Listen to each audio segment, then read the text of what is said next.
విజయనగరం జిల్లా గజపతి నగరం వైఎస్ఆర్ పార్టీ కార్యాలయంలో మాజీ ఎమ్మెల్యే బొత్స అప్పల్ నర్సయ్య మీడియా సమావేశం నిర్వహించారు. ఈ సందర్భంగా ఆయన మాట్లాడుతూ, ఎన్నికల ముందు చంద్రబాబు అధికారంలోకి వస్తే కరెంటు ఛార్జీలు పెంచమని చెప్పి అధికారంలోకి వచ్చిన 6 నెలల్లోనే ట్రూ ఆఫ్ ఛార్జీలు పేరిట నవంబర్లో 6,000 కోట్లు, డిసెంబర్లో 9,000 కోట్లు కరెంటు ఛార్జీలను పెంచి ప్రజలపైన భారం వేసినట్లు తెలిపారు. ప్రభుత్వం చేసిన మోసాన్ని ప్రజలకు తెలియజేయాలనే సంకల్పంతో జగన్మోహన్ రెడ్డి ఆదేశాల మేరకు ప్రతి నియోజకవర్గ కేంద్రంలో ఉన్న విద్యుత్ శాఖ కార్యాలయం వద్ద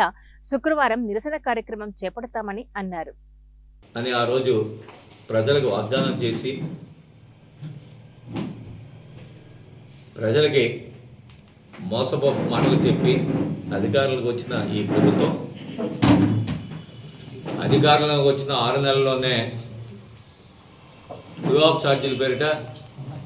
డిస్కమ్లకి సుమారు నవంబర్లో 6,000 కోట్లు,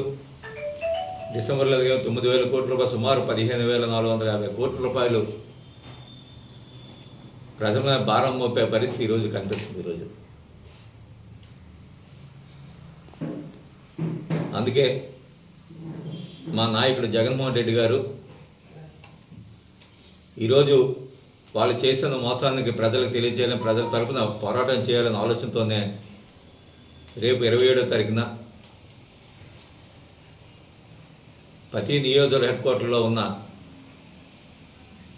ఈ రాష్ట్రంలో ఉన్న నియోజకవర్గాలన్నింటిలో కూడా ఎస్సీ ఆఫీసులు కానివ్వండి, ఏడీ ఆఫీసులు కానివ్వండి,